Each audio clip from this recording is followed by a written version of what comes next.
My name is Kiet, Kiet Lee.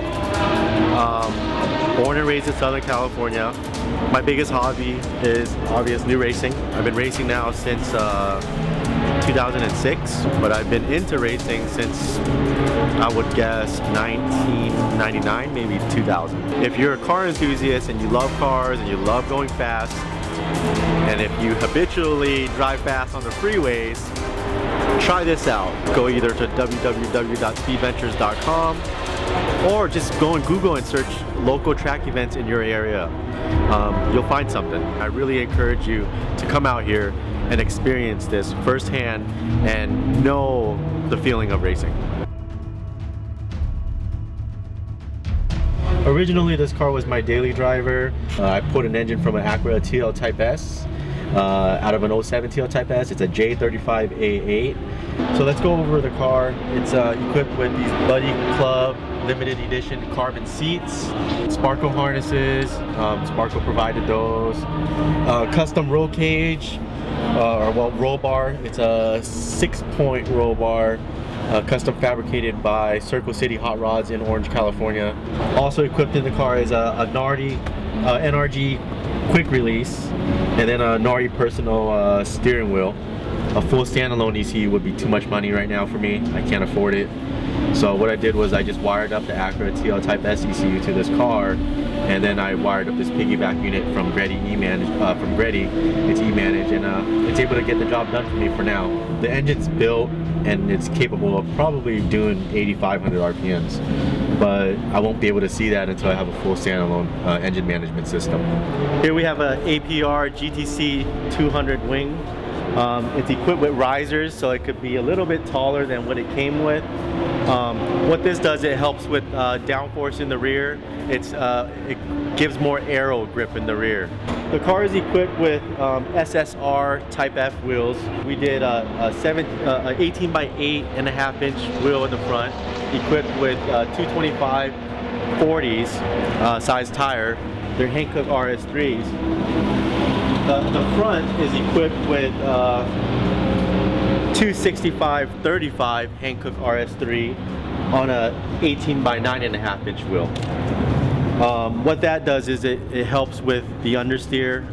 It improves it, it reduces the understeer, and it also, with a 40mm staggered setup, it helps tire wear, tire temps stay optimal. Just everything stays optimal when you're out there racing. And I learned that from one of my good friends that races front wheel drive cars. It has Acura TL Type S knuckles, tie rods, hub, and obviously you can see the big brake kit, the Brembo big brake kit. What I'm running right now for brake pads is DTC 60s in the front and HP Pluses in the rear.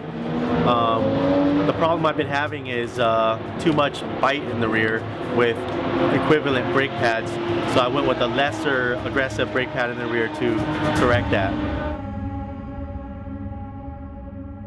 More detail about the suspension on this car. The car is equipped with Tane Monoflex coilovers out of a Honda Euro R from Japan. Unfortunately with this car, we don't get a lot of aftermarket support. Not a lot of parts are available for this car.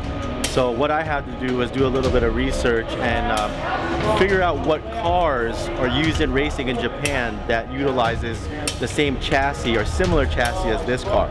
And the Honda Euro R in Japan was the closest one.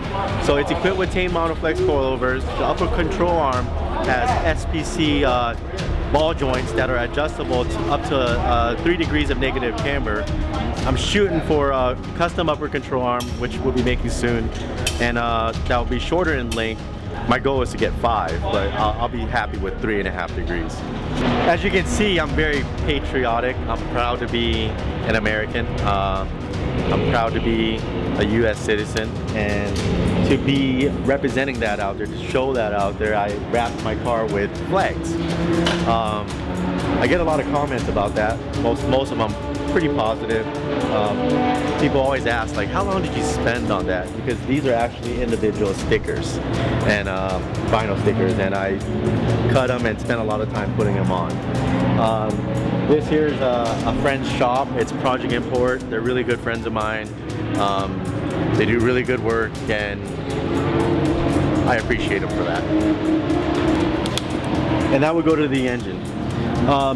To the average individual, you wouldn't have any idea whether this engine was aftermarket or stock. But to the individuals that know Honda V6s, especially the Honda J Series V6s, you can tell this is a magnesium intake manifold, and that only came in the Acura TL Type S out of a 2007. The newer ones also come semi-magnesium, but they're smoother. They're not as rough as this one.